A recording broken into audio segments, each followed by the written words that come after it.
تو حضرت علی رضی اللہ عنہ نے جواب دیا کہ میں اللہ اور اس کے رسول صلی اللہ علیہ وسلم پر ایمان لے آیا ہوں اور میں اس کی گواہی بھی دیتا ہوں۔ تو ابی طالب نے کہا کہ محمد صلی اللہ علیہ وسلم نے تمہیں نیکی کی طرف بلایا ہے، اس کا ساتھ مت چھوڑنا اور مضبوطی سے کھڑے رہنا۔ حضور پاک صلی اللہ علیہ وسلم کے بچپن سے ہی ایک دوست تھے جن کا نام تھا عبد الکعبہ۔ وہ حضور پاک صلی اللہ علیہ وسلم سے روز ملاقات کیا کرتے تھے، بہت سارے تجارتی سفر میں وہ حضور پاک صلی اللہ علیہ وسلم کے ساتھ بھی تھے۔ عبد الکعبہ کی بہت سی عادات اور خیالات حضور پاک صلی اللہ علیہ وسلم سے بہت زیادہ ملتے تھے۔ عبد الکعبہ بھی حنفی تھے، یعنی ایک خدا کی عبادت کرتے تھے، بتوں کی پوجا نہیں کرتے تھے۔ عبد الکعبہ جو ہے وہ حضور پاک صلی اللہ علیہ وسلم کے اعلان نبوت سے حضور پاک صلی اللہ علیہ وسلم کے بہت معترف تھے، یعنی بہت ان کی تعریف کرتے تھے اور مانتے تھے حضور پاک صلی اللہ علیہ وسلم کی اچھی عادات کو، اور ان کو اپنے دوستوں میں حضور پاک صلی اللہ علیہ وسلم سے بہتر کوئی دوست نظر نہیں آتا تھا، اور یہ نہ ہی حضور پاک صلی اللہ علیہ وسلم کی کسی بات یا مشورے کو ٹالتے تھے۔ عبد الکعبہ جو ہیں ان کا شمار مکہ کے امیر تاجروں میں سے ہوتا تھا، بہت سخی دل تھے اور لوگوں پہ بہت احسان کیا کرتے تھے۔ اعلان نبوت سے کچھ عرصہ پہلے عبد الکعبہ ایک خواب دیکھتے ہیں۔ خواب کچھ اس طرح سے ہے کہ ایک چاند مکہ میں اترا اور اس کی روشنی تمام گھروں میں پھیل گئی۔ اس چاند کا ٹکڑا مکہ کے ہر گھر میں گرا، پھر سارے ٹکڑے اکٹھے ہوئے اور مکمل چاند بن گیا، اور پھر چاند مکمل ہو کر عبد الکعبہ کی گود میں آ گیا۔ عبد الکعبہ کو خود بھی خوابوں کی تعبیر آتی تھی، لیکن انہوں نے پھر بھی ایک اہل کتاب سے اس خواب کی تعبیر پوچھی، تو اس عالم نے کہا کہ وہ نبی صلی اللہ علیہ وسلم جس کی آمد کا انتظار ہے، اس کے ظاہر ہونے کا زمانہ بہت قریب ہے۔ جب وہ نبی صلی اللہ علیہ وسلم ظاہر ہوگا تو تم اس کی پیروی کرو گے، اور اس کی پیروی کرنے میں تم سارے جہان سے زیادہ خوش قسمت ہو جاؤ گے۔ اب عبد الکعبہ نے تو بچپن سے حضور پاک صلی اللہ علیہ وسلم کے ساتھ وقت گزارا تھا، اور انہوں نے حضور پاک کے ساتھ رہتے ہوئے اتنی چیزیں دیکھی تھیں کہ انہیں یقین تھا کہ حضور پاک صلی اللہ علیہ وسلم روحانی طور پہ بہت اعلیٰ مقام رکھتے ہیں۔ ورقہ بن نوفل اور جو دوسرے اسکالرس تھے، ان کے تھرو بھی عبد الکعبہ نے حضور پاک صلی اللہ علیہ وسلم یعنی آخری نبی کے بارے میں بہت سی نشانیاں سن رکھی تھی۔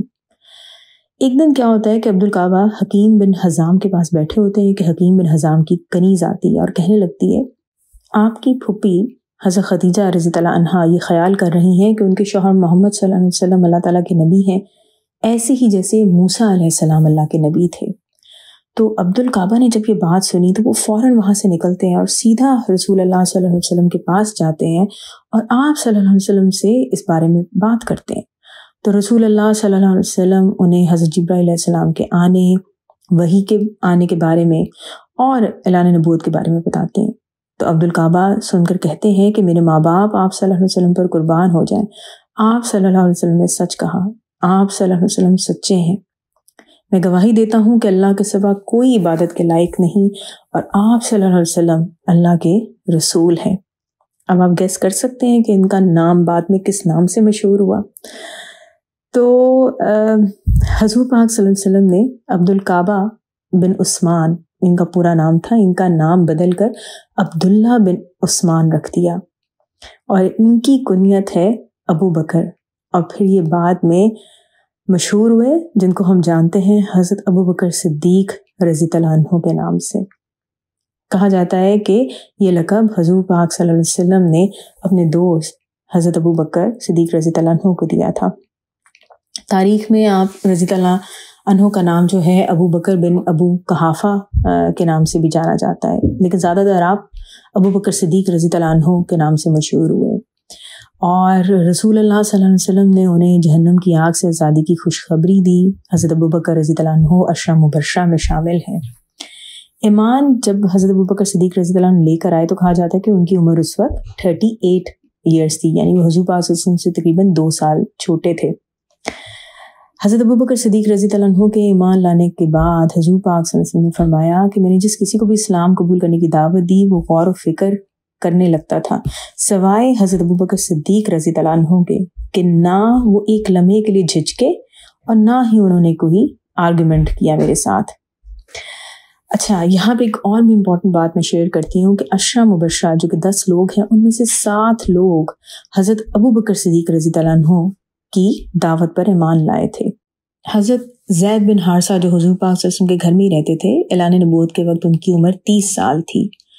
انہوں نے بھی اس بات کی گواہی دی کہ اللہ کے سوا کوئی عبادت کے لائق نہیں اور محمد صلی اللہ علیہ وسلم اللہ تعالیٰ کے سچے رسول ہیں۔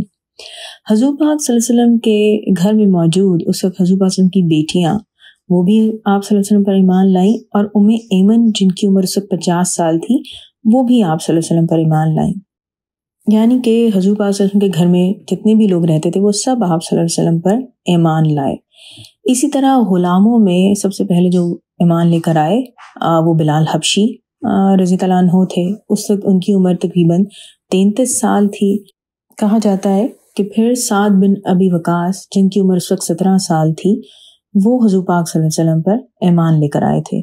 سعد بن ابی وقاص کا سلسلہ جو ہے وہ حضور پاک صلی اللہ علیہ وسلم کی والدہ ماجدہ حضرت آمنہ رضی اللہ عنہ کی طرف سے تقریباً 5ویں پشت میں حضور پاک صلی اللہ علیہ وسلم سے جا ملتا ہے۔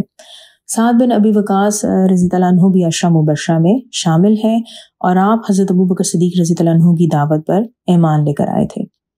سعد اپنے آپ کو تیسرا مسلمان کہتے ہیں۔